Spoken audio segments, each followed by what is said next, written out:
Tudo bem, pessoal? Eu sou o professor Vinícius e você está em mais um Sanarcast, o podcast do Sanarflix, onde eu chamo os professores aqui da Sanar para a gente poder conversar sobre todos os temas importantes, seja do ciclo básico, do internato, até no R1. O tema de hoje vai ser com a professora Natália e a gente vai falar sobre o que todo interno precisa saber sobre suplementação vitamínica na puericultura. Eu te vejo daqui a pouquinho. O tema do Sanarcast de agora, então, é suplementação vitamínica, o que todo interno precisa saber na puericultura. Para esse tema, eu chamei a professora Natália. A professora Natália fez medicina na Faculdade de Medicina do ABC e depois fez residência médica no Hospital das Clínicas da USP aqui de São Paulo, onde ela fez também pneumologia pediátrica. Além, é claro, de ser professora de pediatria aqui do Sanarflix. O Sanarflix, que é a plataforma do estudante de medicina, seja do ciclo básico, do ciclo clínico até o R1.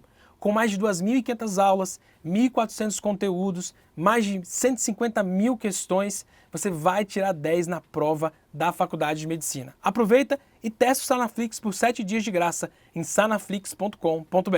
É isso aí, Nath, bem-vinda então aqui. Deixa eu te perguntar, o tema que a gente vai falar sobre agora é um tema que realmente eu não faço a menor ideia, é no meu internato de pediatria também, e eu não tinha a menor ideia sobre isso, que era vitamina. A única vitamina, que nem a vitamina que eu tomo hoje, é o ômega 3, Olha. entendeu? Mentira, eu tomo também Montelukast, mas não é vitamina, aí é remédio, Não é entendeu? vitamina, é remédio. Nath, é muito chato vitamina e ferro e outras coisas, entendeu, né? Só quando é patológico acaba sendo interessante. Mas a gente não vê isso no internato de pediatria, né?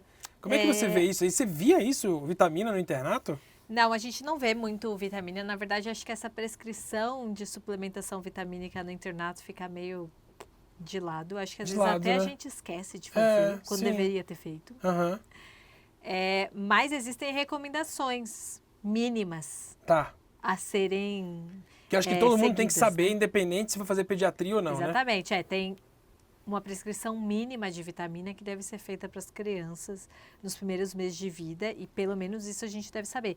A suplementação está muito em voga hoje em dia, mas na pediatria, sim, dá para chegar lá, dá para chegar suplementando um monte de coisa, mas isso não é o que você precisa saber no internato. Na nossa época a gente não prestava atenção muito na vitamina né? D, talvez ainda, a gente é pré-hype, né, da vitamina D. A gente via mais anemia ferropriva, porque é muito prevalente, principal forma de anemia em crianças menores de 2 anos, sem sombra de dúvida, e principal forma de anemia no mundo inteiro, na verdade, né? Sendo bem sincera. Mas é muito comum, principalmente população de baixa renda, mas em todos os estratos sociais, sim. Então, a principal forma de deficiência seria a anemia ferropriva, com certeza. Mas também tem a questão de desnutrição, e a gente viveu aí recentemente retorno de desnutrição, né? E aí o desnutrido tem uma deficiência de todas as vitaminas de uma forma geral.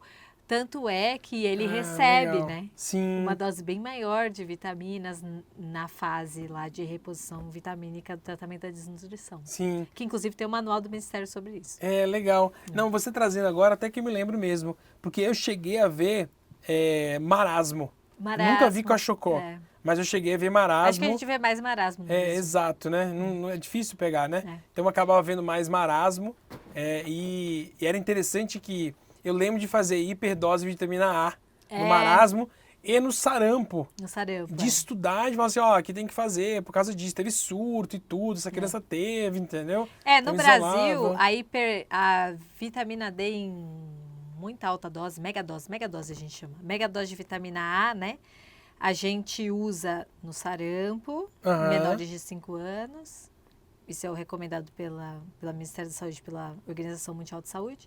A gente usa nos desnutridos, tem a fase lá que eles vão receber megadose, e a gente usa ainda no Brasil em algumas regiões. Então, talvez a gente esteja falando com alunos aqui que moram em regiões em que as crianças... Vale do Jequitinhonha, tem muita faculdade nova agora. Exatamente, Vale do Jequitinhonha, algumas regiões do Nordeste, faz de rotina megadose de vitamina A e você encontra isso descrito na carteirinha da criança de vacinação. Então, você acha que faz sentido o interno que está vendo, passando na pediatria, ele, na verdade, entender que investigar vitamina não simplesmente ficar perguntando se a pessoa está tomando ou não, ou procurando lá alguma coisa, mas investigar doenças que podem estar relacionadas com essa vitamina, né? Sim, com certeza. Tem várias doenças relacionadas a alterações de pele, alterações de cabelo da criança. E uma coisa também que leva você a pensar em deficiência vitamínica é a qualidade da alimentação da criança, né? Tá.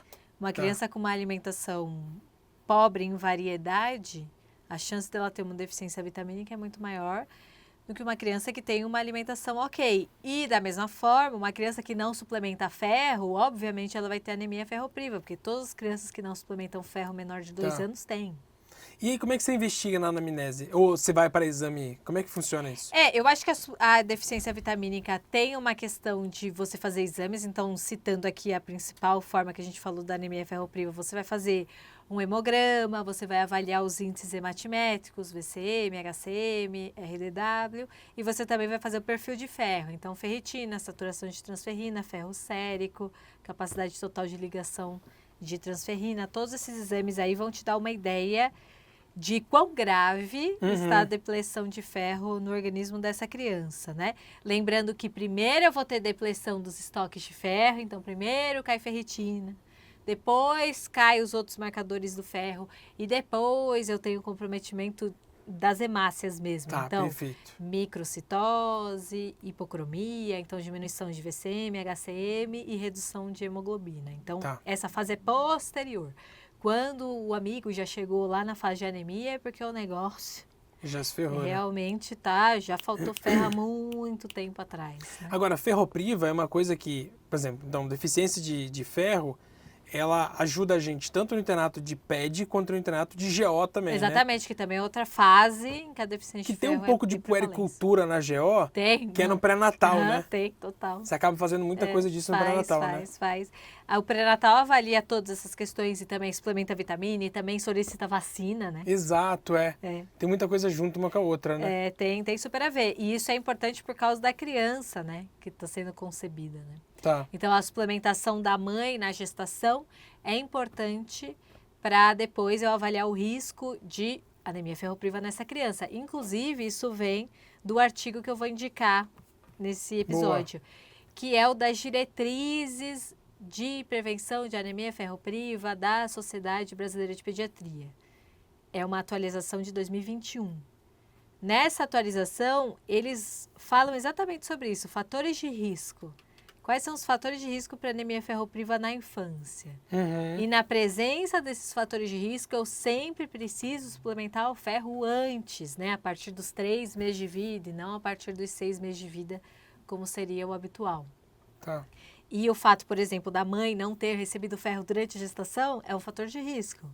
O fato da gestação ter sido muito próximo uma da outra é outro fator de risco, porque não deu tempo para ela retomar as reservas de ferro dela. O bebê ser prematuro, ele ser baixo peso, o clampeamento do cordão ter sido imediato, todos esses são fatores de risco para anemia ferropriva.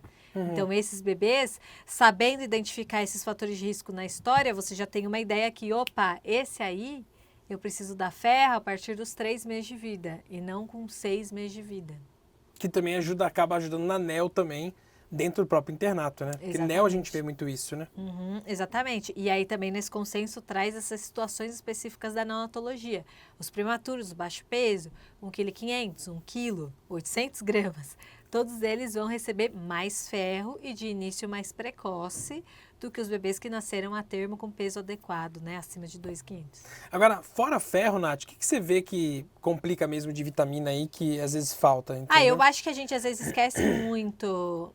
Eu vou falar muito, mais ou menos, porque tem a hype, mas às vezes a gente esquece da vitamina D. No internato, a gente esquece que precisa prescrever vitamina D para as crianças.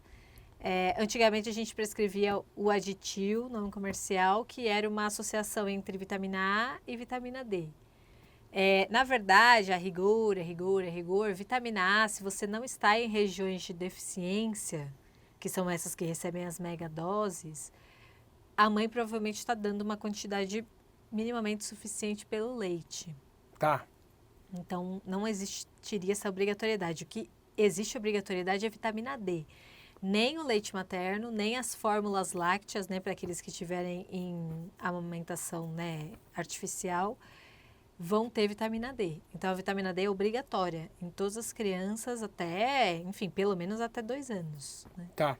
E aí a gente não vê muito formas de deficiência de vitamina D, né? Então você não vai ver saindo andando raquitismo aí, Não vai mas ver, você vê não vai algo ver. borderline, né? Ela é subclínica, você vai ter, se você fosse dosar, ela estaria abaixo do que seria o necessário. E aí você tem outras questões, porque ela tem um papel aí em questão de imunidade, né? Então aí você tem outros papéis das vitaminas, né? Que são papéis aí que ficam, digamos assim, que no fundo, né? Elas ficam no Sim. fundo de outras patologias. Né? Tá. E zinco para diarreia, Nath? O que você acha? Zinco para diarreia é maravilhoso, gostamos de zinco, já está recomendado de rotina pelo Ministério da Saúde. E agora a gente tem formulações de zinco, porque o zinco já é recomendado já fazem muitos anos, mas a gente não tinha como dar zinco porque não existia. Então, e é diferente. E no internato, o menino pode também, não só no ambulatório de pediatria, mas também no pronto-socorro, orientar isso, né? Não é na diarreia aguda, né? Como é que funciona mesmo? É na diarreia aguda. A gente na dá aguda, zinco tá dando na agora? diarreia aguda. Ó. Se eu não estou enganada, 10 miligramas no menor de 6 meses, 20 miligramas... Desde o D1? Desde o D1. Ah, porque o que zinco legal. na diarreia aguda reduz a duração do episódio diarreico. Nossa, que legal. E reduz também a recorrência dos episódios posteriores de diarreia aguda. Então, se eu dou nesse episódio, a chance dele ter um próximo é menor. Tá. Porque o zinco faz parte de recuperação epitelial de trato gastrointestinal que vai estar afetado nas gastroenterites agudas. Né?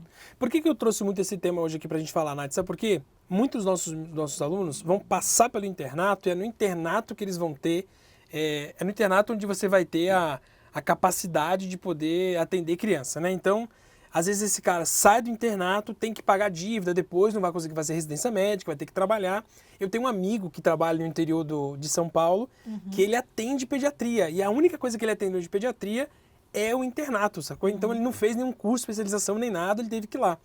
E ele me disse assim, Vinícius, olha, se eu soubesse que eu ia fazer isso da vida, eu teria focado muito em pronto-socorro e muito em puericultura, porque muita gente faz puericultura dentro do pronto-socorro. Exatamente. E no pronto-socorro, o que bate muito de puericultura é ele não come, ou ele dorme mal, ou ele tá meio sonso. E as pessoas acham que existe uma correlação muito direta entre falta de vitamina e déficit de inteligência, ou na verdade distúrbios psicológicos e falta de vitamina, entendeu? Você vê isso muito mesmo? Para o ferro isso é comprovado. Assim. Quando você tem deficiência de ferro, mesmo antes da anemia, só a deficiência dos estoques, você já vai ter um comprometimento cognitivo que vai demorar um tempão para ser recuperado quando até você fazer o tratamento certinho, tal, repor todos os estoques. Então, o ideal é que você nem chegasse na fase da deficiência, que você prevenisse antes disso. Por isso, a história de dar ferro profilático a partir de 3 meses nos bebês que têm fator de risco, ou a partir de 6 meses de vida nos bebês que não têm nenhum fator de risco, estão em aleitamento materno exclusivo, que seria o mundo ideal. Mesmo esses bebês do mundo ideal, do aleitamento materno exclusivo, porque tem um ferro bom, de boa biodisponibilidade e tal, que não tem fator de risco nenhum. Mesmo esse carinha, a partir dos 6 meses de vida, ele entra numa demanda metabólica para o ferro tão grande que não vai ser suprida pelo leite, não vai ser suprida pelo que ele começou agora a comer na introdução alimentar. E nem pelo mucilon. Nem pelo mucilon. E aí a gente vai precisar dar ferro para ele, para que ele não entre na deficiência de ferro que tem comprometimento cognitivo comprovado. Então, para a gente poder fazer assim, olha, eu não quero fazer pediatria depois, mas pode ser que eu trabalhe com isso. O que você acredita que o interno precisa sair sabendo do internato de pediatria sobre suplementação vitamínica? Ou seja, uma criança que passar na mão desse interno depois dele sendo médico, o que ele não pode deixar de fazer com ele, uma prescrição padrão? Ótimo. No Ele dia a não dia? pode deixar de dar vitamina D, vamos começar a vitamina D. 400 unidades uma vez por dia no primeiro ano de vida. Você começa com 15 dias de vida e você vai até 1 ano. Tá bom. E depois você vai dar 600 unidades uma vez por dia por até 2, 3 anos de vida. Mesmo que ele seja um bezerro e beba 3 litros de leite por dia. Mesmo que ele seja um bezerro, mesmo que ele coma bem, a vitamina D precisa pelo menos disso. Pelo menos disso para a gente começar a brincar. E aí tem o ferro. E aí precisa dar uma lida no consenso para ver todos os fatores de risco, mas a rigor, um bebê que nasceu a termo com peso adequado acima de 2,500, ele precisa começar ferro com 6 meses de vida se ele não tiver fatores de risco e tiver em aleitamento materno exclusivo. Tá. 1 miligrama quilo dia de ferro elementar e vai manter pelo menos aí até os 2 anos de vida. Pelo menos. Perfeito. E o bebê que tem fatores de risco, ele precisa começar com 3 meses de vida, 1 miligrama quilo dia. E o bebê que nasceu com menos de 2.500, aí depende do peso. Sim. Não, Se perfeito. ele nasceu menorzinho, ele vai começar com 2. Se ele nasceu menor ainda, com 3 miligramas quilo dia. Menor ainda, 4 miligramas quilo dia. Perfeito. E mais precoce, em geral, com 1 mês de vida. Então, isso é importante. Então, esse ferro profilático é importante. E é importante essa consciência, que é independentemente da dieta. Tanto o ferro quanto a vitamina D são indicados independentemente da dieta. E que quando a mãe sai com essa prescrição do consultório, ela fica feliz, porque é uma coisa simples. Eles gostam de vitamina. Exato, né? E aí eu quero te trazer o outro lado que ele me trouxe, que assim, Vinícius, de vez em quando chegam umas mães aqui com uns exames que sei lá quem pediu, e aí eu tenho que vitamina B2 está baixa, o molibdênio, tungstênio, sabe? Como é que você geralmente aborda essa investigação inadequada, esses falsos positivos que acabam vendo aí? Essas outras vitaminas é assim, tem alguns estudos que falam que você precisaria suplementar.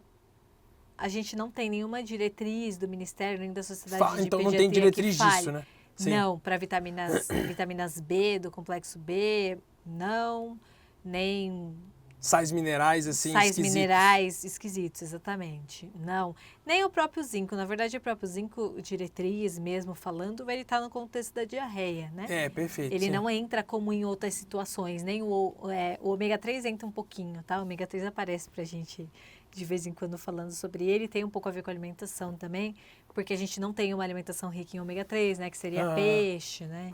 Salmão da Islândia. Exatamente. Acho que não está né? disponível em qualquer não lugar. Tá, né? não é todo mundo, não é todo mundo. Lá em casa tem, né? Mas tem essas questões, então eu acho que assim, a gente aborda que nesse momento a gente não vai trabalhar isso. Legal. Mas vale avaliar como está a criança, né? Isso, e como ele tá? Ele tá bem, tá brincando, tá desenvolvendo, né? Será que isso aí tá fazendo alguma diferença? Tá bom. Para o desenvolvimento das crianças, como vai na escola, né? Então você foca muito mais para poder mostrar para os pais que tá tudo bem no desenvolvimento da criança e que se tivesse errado, alguma coisa estaria sendo mostrada ali, Talvez né? apareceria ali. Tá. E você suplementa alguma coisa? Suplementa não, mas você intensifica alguma coisa na alimentação, por exemplo? Eu acho que você reforçar uma alimentação saudável é sempre válido. Uhum. Principalmente em determinadas faixas etárias. A faixa da seletividade alimentar, 2, 3, 4, 5 anos. Tá.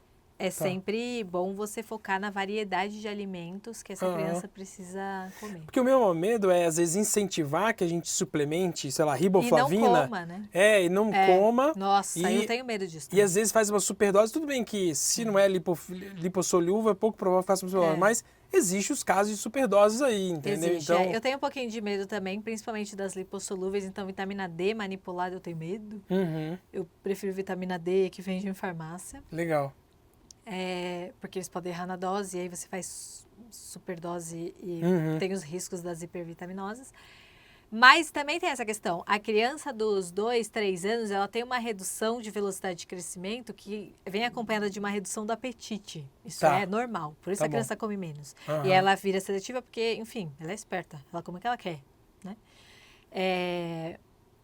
E aí, às vezes, nesse contexto, você dá um negócio... Sim. Que é muito fortificado, acaba a fome dela do dia, assim. Enfim, acabou. Ela não quer comer mais nada. Sim. Acabou. Né? Porque ela já tinha pouca fome, você já deu... Que ela tinha que comer. Né? Tudo fortificado, né? Já deu mucilon na vida. Sim. O sustagem. E aí, enfim, ela não come mais. E não é isso, né? Acho que é variedade de comida, comida de boa qualidade. Quem se interessa por isso, Nath? Você já chegou a gravar alguma aula sobre isso no Sanaflix, mesmo em outros temas sem ser pediatria? Especificamente sobre suplementação vitamínica, não, mas a gente tem aulas de anemia ferropriva, a gente tem, se eu não estou enganada, o curso de endócrino tem aulas sobre vitamina D. Bioquímico acho que tem também, mas é uma parte mais do básico mesmo. Mais do básico, né? E para quem quiser se aprofundar nisso, O que você recomenda, assim? Quais são os melhores locais para poder estudar sobre vitaminas e tudo? Ou vai para up-to-date mesmo? Up-to-date tem os artigos novos, porque tem saído muita coisa sobre suplementação vitamínica. A gente está nessa fase, né? Tem os artigos novos. Eu acho que precisa ter um pouco aí de cuidado quando você lê os artigos, né? Número de pacientes que estão envolvidos. Entendi. Idade, Metodologia, enfim, né? Pra ver se... Metodologia. Mas vitamina também é um conhecimento muito antigo, né? Então o livro-texto fala de vitamina, Sim. né? O livro-texto vai te dizer, vitamina A, se você tem deficiência, causa isso, isso, isso. A vitamina C, se tem deficiência, tem o escorbuto dos navios negreiros, né? Então, assim, Sim. deficiência vitamínica sempre esteve aí e a gente sempre soube os sinais. É que agora a gente está numa fase de tentar prevenir e pegar coisas subclínicas, né? Por exemplo, que você falou das dificuldades de atenção, de desenvolvimento, autismo, cognitivo, às vezes, que tem algumas coisas que as pessoas que tem a colocam. relação. Então, essa é a nova fase dos trabalhos, né? Mas a fase mais clássica, tal, isso você encontra em livro-texto. Legal, sucesso. Tá bom? Nath, muito obrigado. Obrigada, E Vini. se você quiser continuar atualizado em relação a esses assuntos e a outros que a gente comentou, você pode experimentar o Sanaflix por 7 dias. Entre em sanaflix.com.br, experimenta, é gratuito, você vai ver as aulas da Nath, aulas de outros professores, vai poder pesquisar os temas que você quer lá, entre os mais de 1.400 conteúdos que a gente tem, 2.500 aulas gravadas, 150 mil questões para você mandar muito bem na faculdade de medicina. Nath, obrigado e a gente se vê no próximo episódio. Obrigada, tchau, Tchau, pessoal. pessoal.